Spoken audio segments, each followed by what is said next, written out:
One. Yeah. All right. Of course, good morning to everyone. Good evening, good afternoon, to different parts of the world. We just want to welcome you to African History once again. They call me Mr. Nick D, and of course, I'm joined with my fellow tutor, Timothy Kizito, the son of African woman. the son of Africa. I think I should get it. I should get a title on my name. I think Nick D itself is not enough. You're a DJ. No, Nick D itself is not enough. I'm a teacher. Okay. I think Nick D itself is just so I should sit down and come up with an African like title name. Yeah. So that I can add it because you're Mr. Chizito Timothy, the son of African woman. Son of typical African. A typical African. Wow, that's really interesting. How are you doing, my brother? I'm doing well. How is it going? How has been the day? It's been wonderful. Teacher Nick's wonderful to have you here in this class. That's really great. The way you're motivated to be, and also we want to thank God for our director and coordinator, Mrs. Mwanguzi Kisache, and together with Mr. Mwanguzi, they're doing us well. Yeah, they really do. They've really played a big role. If we were to say they have played a very big role to see that these classes are coordinated. The Global Homeschool Connect. It's like it's really opening up people's eyes. It's causing a more awareness to people. And we really thank them for this platform. This platform has actually brought me back to the books. True. It had got us back to the books. We are reading more than ever before. We are researching more than ever before. That we may come with something that is really authentic. Because history, if you read different books from different scholars, you realize that different stuff differ. So we make sure we sit down and we come up with the exactly true content that we can give out to the people out there. And it's really amazing, and it's really it's really a big honor. We just want to salute them, our directors, for this opportunity. We don't take it for granted. But of course, today, Tuesday, and of course, I know everyone is okay. We believe that you had a great night. It's the 21st of April, 2020. 21st of April 2020, we're still under lockdown and all that is going on. But yes, we believe everything is going to be well. Everything is going to be all right.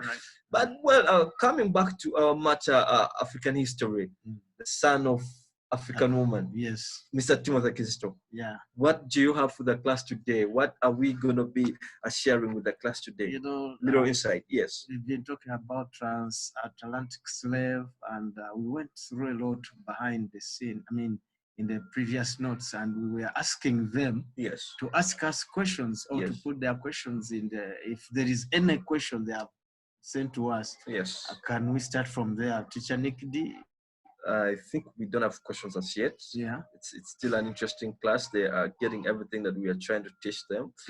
And I think we can just proceed with the transatlantic slave trade. All right. Based on what we've been discussing about concerning the transatlantic slave trade and all of that, what comes to your mind if we talk about the transatlantic slave trade? Yeah, it was a trade between, they were trading crossing the Atlantic Ocean. Yes, please. Whereby we have seen it was in the form of a triangle. Yes. From South America to North America, from North America to Europe. Yes. And they were crossing the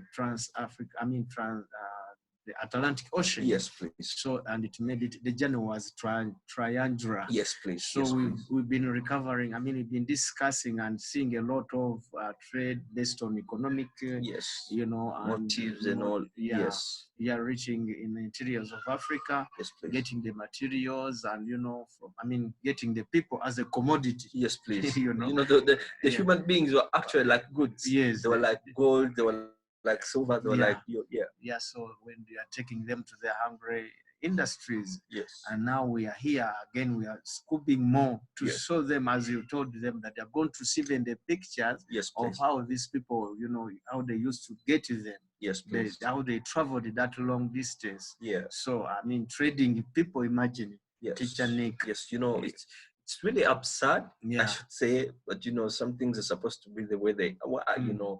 Some things were supposed to be the way they are in order for certain things to happen too. But talking more about to the new students we're having the class, the ongoing ones that we are continuing with, you know.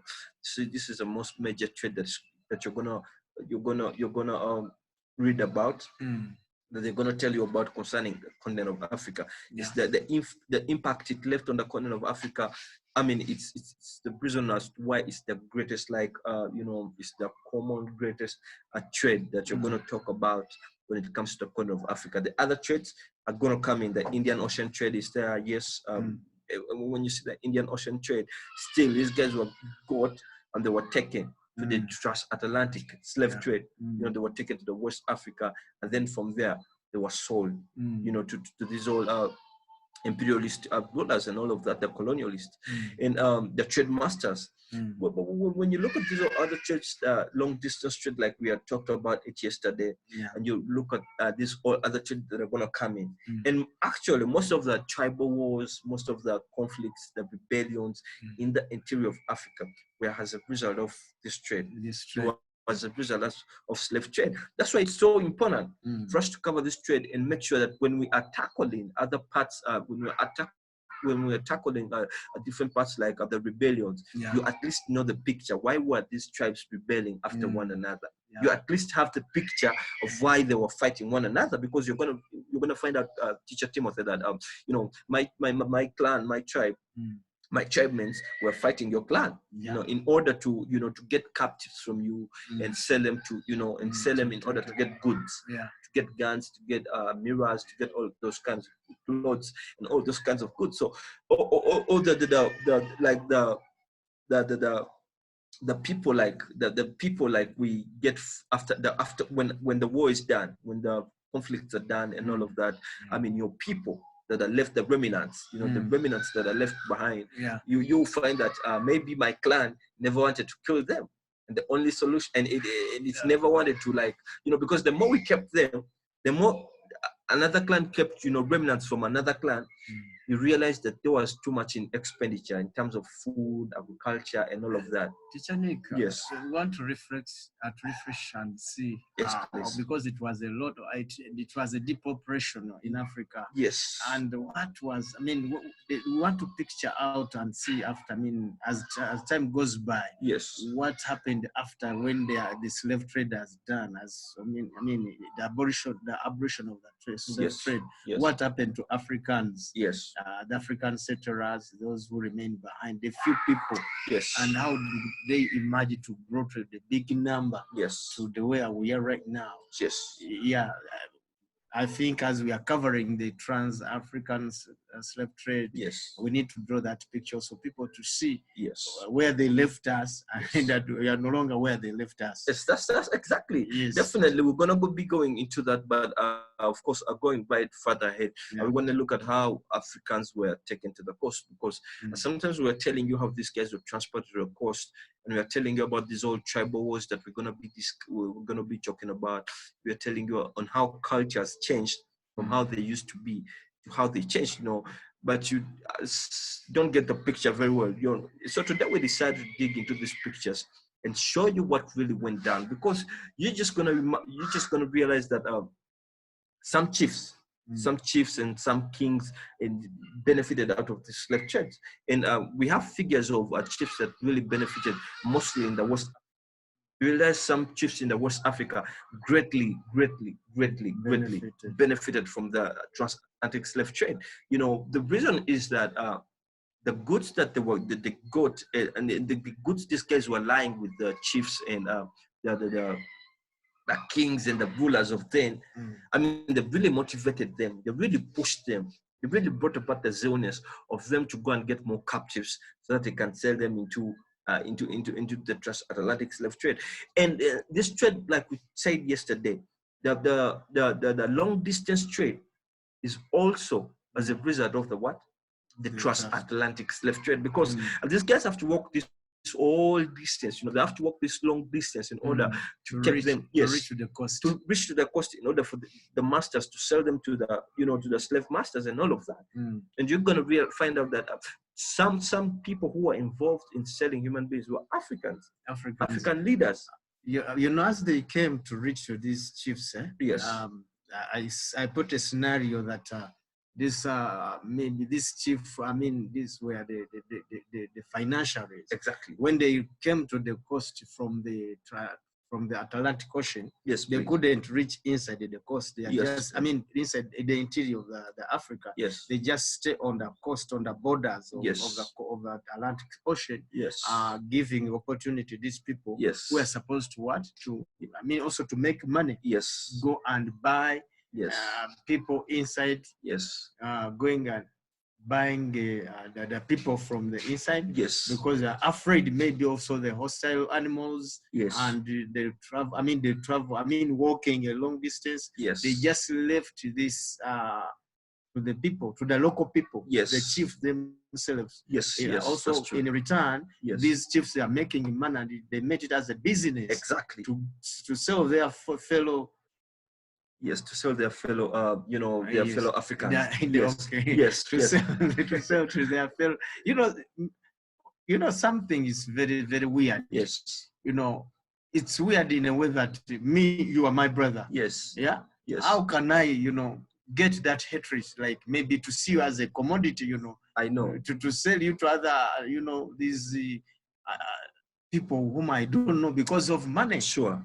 So that's why this class is so wonderful, Teacher Nick, and it's so painful. Yes, I know, because history.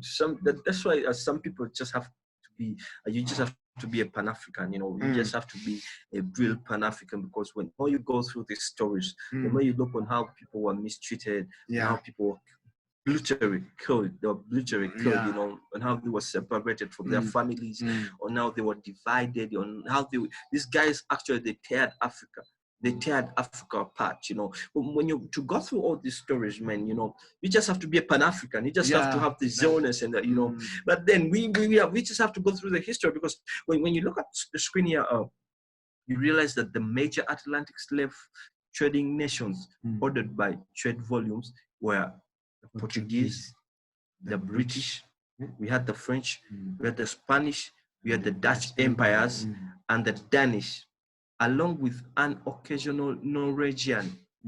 Several had established outposts on the African coast where they purchased slaves from local African leaders. So this is what we're talking about. You're just going to realize that most of these, these European countries, the Dutch, the British, the French, the Spanish, the Italians, most of them are actually, they are actually established outposts, at the coast, on the coast of Africa, on the coast of East Africa. That's why the Indians as well, the Arabs as well, established like outposts onto the coast of East Africa, the Zanzibar, the Mombasa, and all of that. So these guys as well, in the west coast of Africa, they had established these outposts. So what the leaders were doing, they were getting people from the interior, the African leaders, the chiefs, the kings, they were getting people from their, let's use it like fetching people. They're fetching people. Fetching people from the interior. They're fetching people, they're fetching people from the interior, and they're taking them to the coast in order to be sold into slavery. So that's why when we say that some African leaders, but you have to look at the reason as to why these African leaders had to get themselves involved into this trade. It was just money. They were making money because they became rich. Yes, they became rich. Yes. They greatly became rich. We have some figures and numbers that will be telling the people on how much these guys were making by then, and it's a very big sum of money. Yeah, because they were not discriminate even the young ones. No, they were taking everyone. They were selling everyone, and mostly this was about, because when these European powers came on the coast of Africa, and now they were dealing with the African leaders. They're telling them, we are going to give you land, we are going to give you guns, we are going to give you clothes, we are going to give you these all kind of goods, the produced goods. So what you do, when you sell to us slaves, we are going to give you these all things. And this is what happens. We are going to fight. I'm going to look, because in most cases, you realize that chiefs never wanted to sell people from their chiefdoms. Yeah, they just wanted to go invade other chiefdoms or other kingdoms, and then fight, get people from that chiefdom, and they sell them into what? If you remember also these chiefs, Yes. It's like they had like protection from their, whatever, they had the bodyguards. Exactly. Like who could go to other weak kingdoms. Yes. Deep inside Africa. Yes. To fight and fetch. Yes. Whether young or whether what, but the men, women, men, young boys, young girls. Yes. Because this one, they were not, they are also after people, even that they say maybe if this dies, the young could reach. Yes. I mean, they will grow and they will stay working. Exactly. So that's why they could go and fight these chiefs with their bodyguards from other kingdoms. Yes. And bring them to the palace. Yes. We call the palace, where they could gather them, and after gathering them, then they could take them to. Yes, then they could take them to the outposts, and then they are sold into slavery. That's why, most of African leaders may have not wanted to get themselves involved in this, in this slave trade, in this whole kind of trade of selling human beings.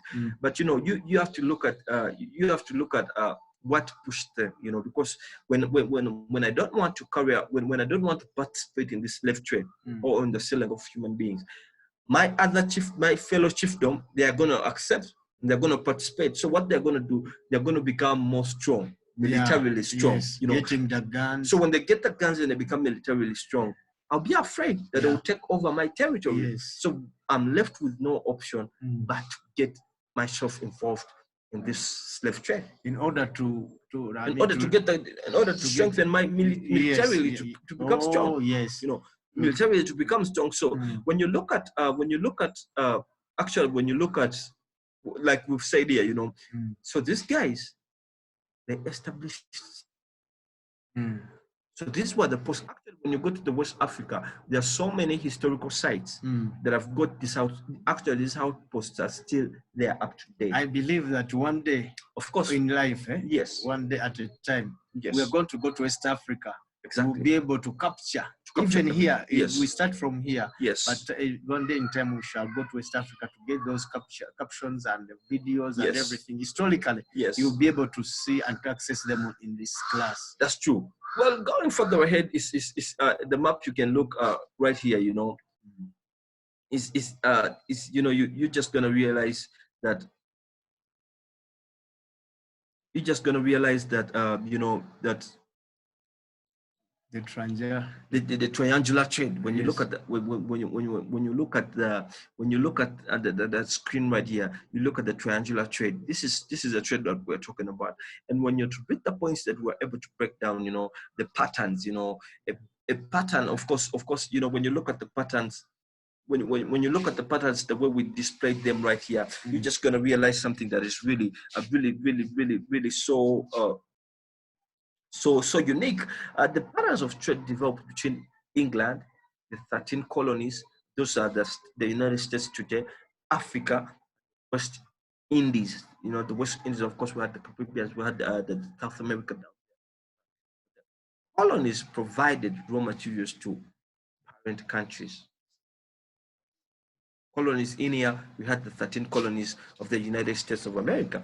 We had the 13 colonies, Teacher Timothy, we're still talking about the colonies, what the goods, the way the goods were because when you look at the map here on the screen, you can look at Africa in the corner down right here. You can look at Europe up in the corner there. You can look at North America. You can look at the Caribbeans. You can look at South America as well. Yeah.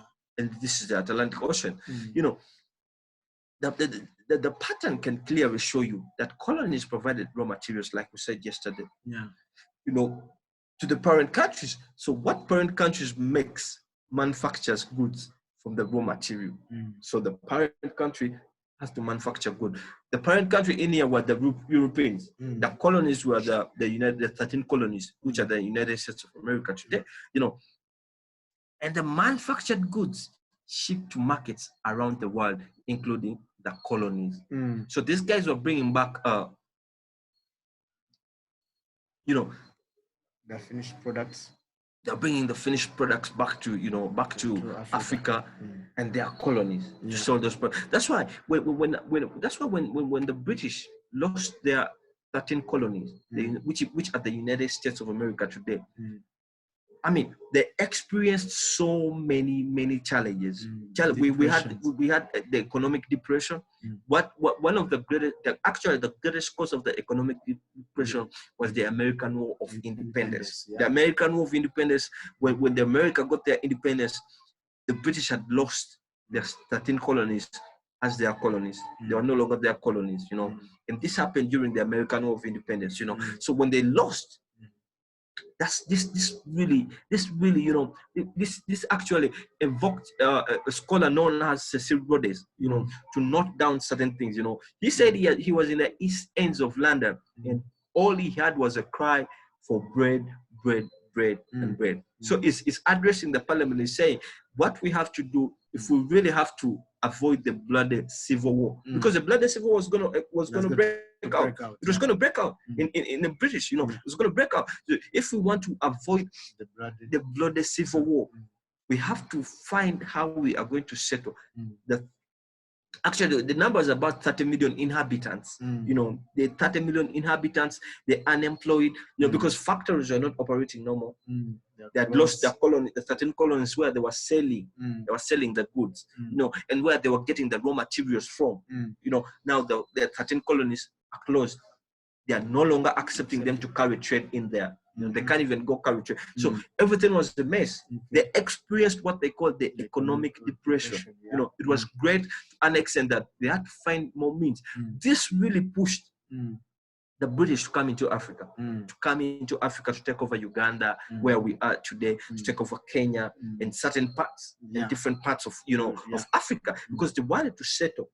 That 30 million inhabitants, they had to find new places, new territories on how they were going to settle that excess, because it was an excess population. We all know British is just an island, you know, so they had to find where they were going to settle these 30 million inhabitants. They had to look for raw materials for their factories, because where they were getting raw materials from, it was finished.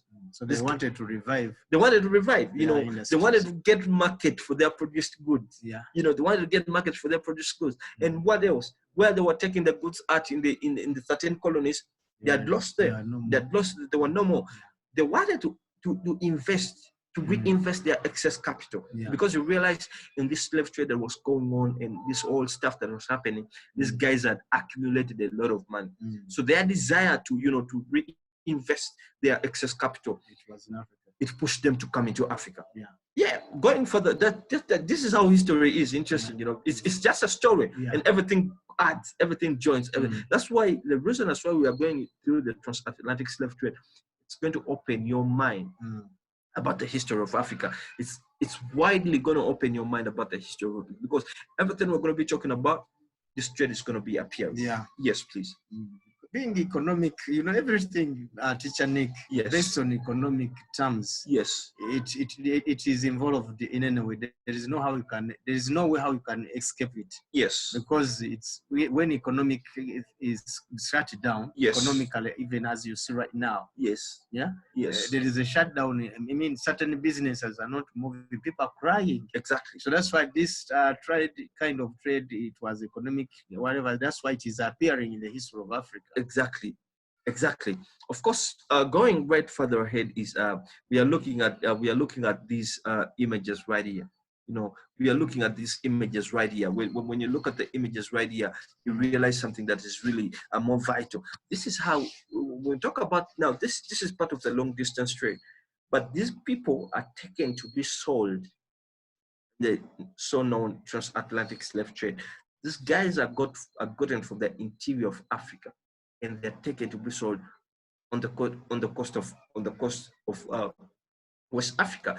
But the distance they walked from the interior to the coast is what we know as the long distance trade. You may be asking yourself, what is a long distance trade all about? That's why transatlantic slave trade, I mean, contributed to so many other trades, so many rebellions, so many, you know, wars, civil wars in Africa. And it really played a very, very, very big role. You know, when you look at the picture here, you know, you look at you look at how the slaves were taken from the interior of Africa to this outpost. These guys are actually created on the coastal lines, you know, at the coast. Look at how these guys were taken. Timothy, what can you really say when you look at a picture like this? My goodness, it's so painful. It's too sad. Even you can see the young kids involved in the women carrying their children, even carrying baskets on their head. Yes, it was too painful. Yes, too cumbersome. You know, it was terrible. I mean, Teacher Nick. Yes, please. You know, this thing, it was a new phenomenon. Sure. To the extent that these people are not used to. Exactly. But to see that they are being taken like this, yes, it was death and life. Exactly. Exactly. Because look at how they are, the necks, look at what they were putting in their necks. They were yoked. They were yoked. You know, this is a yoke these guys were actually putting on. Look at how they were, look at what they were putting in their necks. You know, you can clearly see that they were tied in the necks. They had chains on their hands, you know, like handcuffs. And these guys, the colonial masters, they were actually, these guys who participated in this slave trade, they actually had guns. If you can clearly see. They're just walking with them. They're just walking with the guns. They actually had guns. If you refuse, they bullet you. If you refuse, they bullet you. When you look at this guy behind here, this looks to be an African, because according to the way he's dressed, they gave, those were chiefs. These were the chiefs. They gave them guns. They gave them guns, and they were in charge to make sure that we transport people from the interior to the coast in order they can be sold. Because look at the young people, look at the young kids we are talking about. They're naked, you know, they're half naked. The men are half naked, you know. Look at the women. Women. This one was completely naked. This one was completely naked. There were no shamefulness, you know, because there's no what, you know, because it was like a terrible time. You know, that there's nothing to be ashamed about. This is a case study to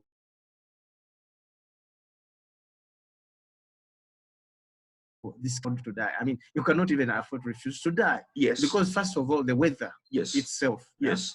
And the hunger. Yes. You know, the way how people were treated, that treatment now, like this woman. Yes. She has a kid at the back. Yes. Carrying heavy things on her head. Yes. And she's yoked. Yes. You know, this kind of movement, even where they are walking, it was not a clear road. Yes. You know, it was full of thorns and you know, snakes. Yes. Yeah, many things. They are just going to many challenges. You know, these guys first while they were living. That's why about a number of about 15 to 10% of the people they died on the way. They died on the way before they reached on the coast. And some died. You know, so many people died on just on the way because they're walking. The distance that they were walking. You know, day and night, you know, day and night, just camping. Remember, I think even they are not giving them food. Sure, definitely. You know, maybe they were giving them some little food. You know, they were eating the wild fruits and just that. Yeah. Thirstiness, beatings. If you get like tired, they beat you. It was terrible. That's why most people died, and most people didn't reach actually the coast. They died on the way. But look at how these guys are yoked. Look at how they are chained all together to move them. You know, this history is so amazing that these people, they couldn't even have mercy. Yes. To the people, even the young one, even the woman. You know, some people, they can say that now this woman, she has a baby. Let's handle her like in a priority way. But those things were not there. Exactly, they were not there because look at the young kids. These women actually, some maybe had just given birth. Yeah. You know, because look on how they are carrying the babies in their backs. And at the same time, they are carrying something on their heads. No, this is just terrible. They're making this because of money. You know,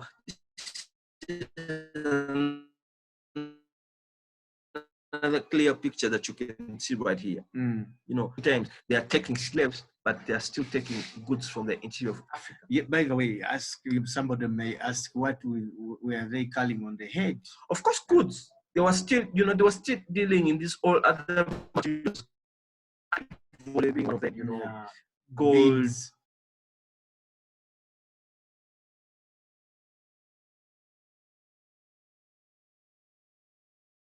You know, so make beads. How do you call them? Okay, they are also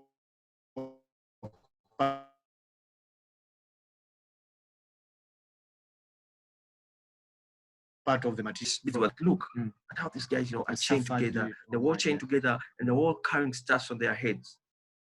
But Teacher Nick, one of the questions how do these people find this directions even, because a lot of African places were still bushy? No, one thing that's a nice question. Thank you for that question. One thing, teacher Timothy, you have to realize, and the class has to realize, that these guys were strategic. They first sent explorers. They sent explorers to explore the continent of Africa. Africa, yes. So these guys explored. That's why before they sent their colonial, before imperialism and their colonial rule and all of that came in, they first sent explorers. They're telling us that that Sir Henry, being the first navigator, being the first navigator to to discover the coast of West Africa, or Africa, the continent at large, they were looking for a straight route to India, but there's something maybe they left out. Okay, there's something they might have left out, because they realized Africa was rich in so many things. The soil of Africa. They realized the soil of Africa and all of that. Okay, Teacher Nick, yes, I've please. got it. Yes, in that, these people coming to the interior, to the coast before they reach to the interior. Yes, please. They first did a route mapping. They mapped each and everything. Yes. Before they actually came into the interior, they were already dealing with these old chiefs, and because they were paying them. Yes. They were giving them money, they were giving them goods, guns, and all of that. And they're telling them, you know what, we will protect your kingdoms, we will protect your chiefdoms, we will give you guns to fight, and enlarge your territories and all of that. So these poor African leaders are falling into the trap. So what they do, they were taking these guys all over. They were taking them, they were actually the ones sheltering them. Now I understand that there are some kingdoms which died and phased away. Most of them died. That, Teacher Nick, yes, please. That these which got closer to these, like these Europeans. Yes, please. These chiefs. Yes, they were strengthened to weaken the other small kingdoms to phase away, because they took all their people and they could no longer exist. They could no longer exist. They took over the land, because what happened by then was if I come and we fight and I defeat you, what happens next? I'm going to take over your kingdom, or your chiefdom. I'm going to take over your chiefdom or your kingdom, and I will take over your people. Your people will be under my rule. I will actually extend my kingdom. I'll extend my kingdoms to yours. If, let me say, there are so many other kingdoms in between, I'll extend my culture in my kingdom to your kingdom. That's why when you look at these old guys that colonized Africa, when you look at what the French colonized, the French colonial countries speak French. For instance, like Burundi. Burundi, we have Congo in there, Tanzania in there, Germany, taking over Tanzania. Yes. When you look at us here in Uganda and in Kenya, you realize that the British, the British took over. These were their colonies, they took over us, and you realize that our official language is English. So they extend. So what these chiefs were doing to the small chiefdoms, they were extending their authorities, their way of conducting things, their way of doing things. They're extending them to those little chiefdoms that they have defeated. So it was when they looked at that, maybe they were like, I think we can participate in this slave trade, because they had to look at the positive side. The positive side, their kingdoms were going to enlarge. Little did they know, after their kingdoms enlarging, they were also going to fall into the trap, because that's what happened. We're going to look into these old kingdoms and chiefdoms we're trying to talk about, mostly in West Africa, in Nigeria, in South Africa. We have a great ruler who was in South Africa called Shaka? Yes. Shaka. Yes. Shaka. Shaka Zulu. Shaka Zulu. Was called Shaka Zulu. He was a great leader. He defeated, he defeated most of these imperialists. He defeated most of their war. He was strategic in war. We are going to study about it. He's one of the Shaka Zulu. He's Shaka Zulu.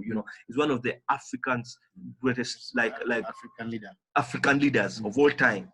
He's called Shaka Zulu. We are going to read about Shaka Zulu. I think he was not a no-nonsense. He was a no-nonsense man. King, he was a no-nonsense king. He was a ruler who was going to the battlefield, and he was a ruler who was fighting and winning battles. We are going to talk about Shaka Zulu. and you see how this rebellion is in the rebellions. Is in the rebellions. For them, they said, no, we are not selling our people, we're not going to sell our people and all of that. Another picture that we have right here, you see captured Africans are bound for the slave market. These guys are bound for slave market. Look at those that, look at how the women were taken. They were actually naked.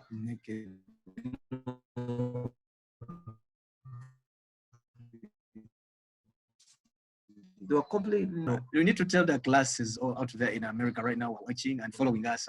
This could be one of your great grandies. Definitely, these were our mothers, our brothers, our sisters. These are the ones that were taken. These are the look at here, slave master trying to punish a slave woman. She's all a woman. She's all naked. They're trying to punish her. Maybe she didn't walk. She was tired. They've reached the coastal post because you can see the waters and the ship that were transporting this guy. She's thirsty. Maybe she's tired, and she's like, she's just. I mean, she's fed up. She's extra. She can't walk, but they're still punishing her. They're undressing her. This is how brutality these guys were. That's why these guys had to come out and apologize about the slave trade, because I think in the late 80s, these guys had to come out and apologize about this transatlantic slave trade, because it was brutal. The brutality that was in it, it was a lot. But also, Teacher Nick, also they need also these African Americans. Yes. It's time to give back to Africa. Sure. Because if you follow this and you see your roots, yes, and how these people suffered, and how maybe you are the results of what happened from this slave trade, yes, and you are there as a Black African person there. When this is your origin. This is your origin. That's why we said America. Yes, we said Africa. It's just from God. Yes, it's just a vision from God. True. That was given to our director. The coordinator of these classes, the director of this global homeschool. It was given to him. Yeah, we salute her. We salute her for this vision. And I mean, bearing such a vision. Exactly. I mean, God has, and the Holy Spirit put her in something. Because what these guys have done, they've put a cloth, they've put a cloth onto their eyes. They have painted Africa to be an host. They've made them hate home. They've made them hate home. That's why most of them that have come, they've actually enjoyed home. I mean, what they have seen and what they have experienced when they have come to Africa, it's a different story. This is not what we are told up there in America. We are being told a very different story. We are told that when we come here, we're going to be kidnapped. We're going to be, we're going to be exposed to these all kind of diseases, malaria. We're going to be exposed to this whole, calamities. It's so funny that Teacher Nick. Yes. It's just a joke, but it's in the class. You see, even dogs were also involved in this kind of training. Because they're taking their masters. They're taking their masters. They're taking their masters. Now what they can't hold it. They're taking their masters. They can't hold it, and it's just, let's go. Let's go with our masters. We have nothing to do. When you look at the women, you look at the men. You're walking a very long distance. And I think we talk about the long distance. Barefooted. It's the long distance trade. We're going to talk about immediately after the trade. Yes. Look at they're carrying goods on their heads. The long distance, the thirsty, the tired. These things were heavy. Definitely, they were heavy. My That's why most of them had to die on the way. Most of them had to die on the way. When you look at this other picture, look at how they are chained. It's not clear just because many years ago. So many years ago, so many years ago. This history. History cannot get old. Yes. So the picture can fade away, but you can see. You can see what you're talking about is not a thing of yesterday. Exactly. Because now look at how these guys are chained up. So this is a picture. We wanted to bring you this picture so that you can clearly know and see what we are trying to talk about. When we tell you these guys walked a long distance and they were chained up, they were all tied together. You don't really get what we're trying to say. That's why we were able to bring these pictures to you in order for you to really get the picture that we are trying to talk about. You get the actual picture of the history. If we were just talking about it, maybe you're not going to understand what we're saying. But if we get these pictures, you can get the clear actually story. Get the picture, the way on what we're trying to talk about. If we tell you this This teared apart. This transatlantic slave trade teared Africa apart. This is what we're trying to mean. Imagine these people are being disconnected from their children, from their families, from their homestead, from their cultures, and all of that, and all of that. The effect behind it was depopulation. Depopulation, depopulation, and of course, it actually, this slave trade really, the depopulation that Africa experienced. They also underpopulated. Slave trade underpopulated Africa. It underdeveloped Africa. Because these guys found us already with system. We're going to talk about this when we are looking at West Africa and in the kingdom of Shaka Zulu. You realize that these guys already had this all military tactics and strategies and all of that. But this all was fought in vain. We had the abacus. The Africans had abacus before these guys evolved. How to count. They had abacus. And abacus, I think those that don't understand, will bring it. The trade was already mathematical. The trade was already going on. We had the barter trade. You give me a sheep, I give you a coat. The trade was already going on. You give me a sheep, I give you beans. Yes. If other kingdoms are weak and they're not farming, exactly, other farming kingdoms could bring animals and they give them food. Exactly. So our barter trade was working. It was working. It was greatly working. When you look at the storage of the British slave ship, this is 1788.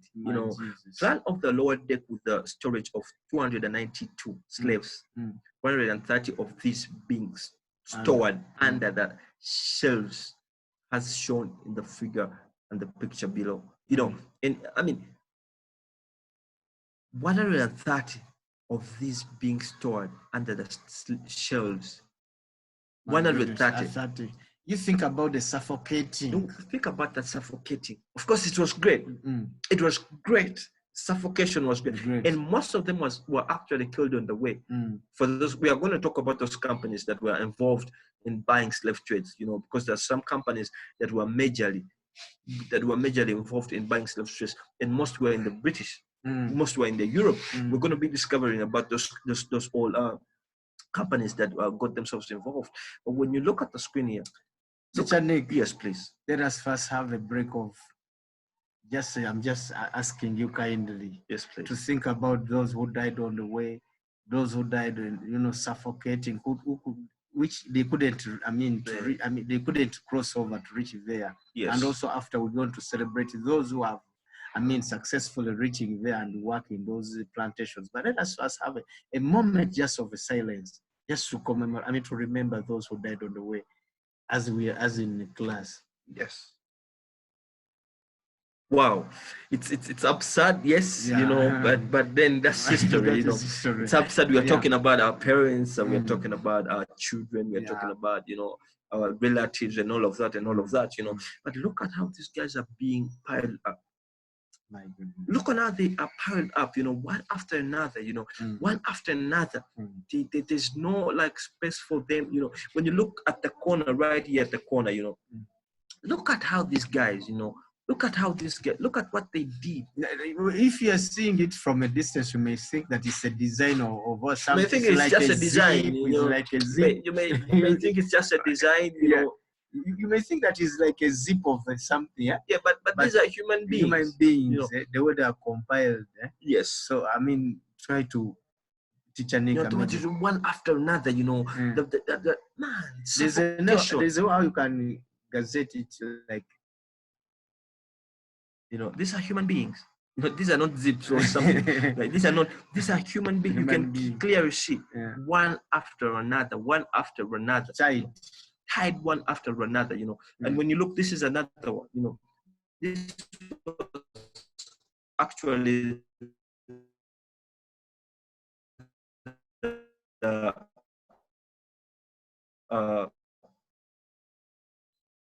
plan showing the storage of 130 additional slaves. We live along with 290 slaves. There's an addition of 130 additional slaves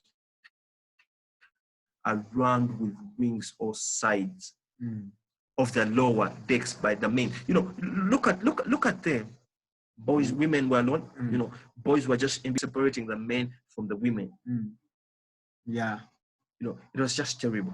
It was terrible. It was just terrible. You know, it was just terrible. And these pictures, we're going to be bringing them more and more and more in this class as you're studying the history of, you know, Africa, because you have to have a clear picture of what we are talking about. Maybe when we talk about 130 people were being transported, you know, in the lower deck, you don't get it. But when we bring a picture like this one, piled one after another, piled one after another, piled one after another. You know, those people who reached there, they have a story to tell. They have a story to tell. They really have a story to tell. Well, going further ahead is that we have to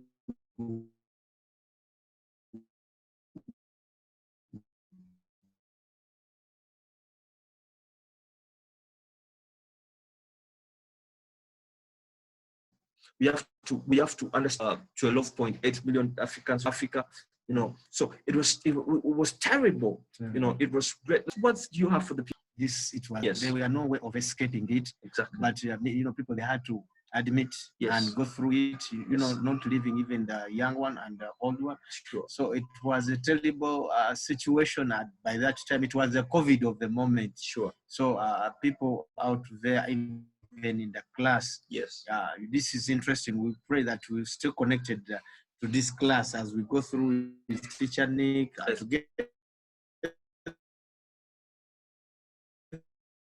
with our coordinator. Thank you so much. Class. Thank you so much. And of course, you know, I think you can now see. So these guys are gotten from Africa, taken to the Caribbean. This is how they were transported. This is how they look. This is how it all look like. You know, imagine walking that long distance, carrying stuff on your head. You know, and you're piled. In your piled, you can't even go. You know, you just piled up. You know, you cannot run away. You can't run away. You know, those that try to escape, they were killed. They were killed on the way, you know, they were killed on the way. But of course, you know, we just want to thank you, everyone that's been part of this class. We want to thank you, and we want to still salute our director, our coordinator, Apostle Lavita Rice. Thank you so much. Thank you. We salute you. And we honor you together with Mr. Mwanguzi. And of course, to the students that have been part of the class, we believe that there's something that you're getting about Africa, the picture of Africa, because this is Africa. You know, we can't run away from our history. This is our history. We can't run away from history. No, this is it. You know, this is not a predicting. This is not, you know, this is not predicting. We are talking about things that already exist, things that already happened. You know, this is Africa. This is our history, and we can't go away from it. You know, this is it. You know, we can better ourselves, yes, but this is what we have behind us. And this is a force that you know, that push us to develop day after another. You know, this is a force that pushes us. Otherwise, I thank you so much. We catch you tomorrow, same day, same place. African language, I'll be coming with Swahili. So please endeavor to catch the class. And of course, we'll be coming back still with history of Africa, same place, same time. Timothy, any last words? Mungu awabarikiwe kabisa sana. Tunawapenda. Watu wote. Kwaheri. Thank you so much. Thank you so much. See you tomorrow.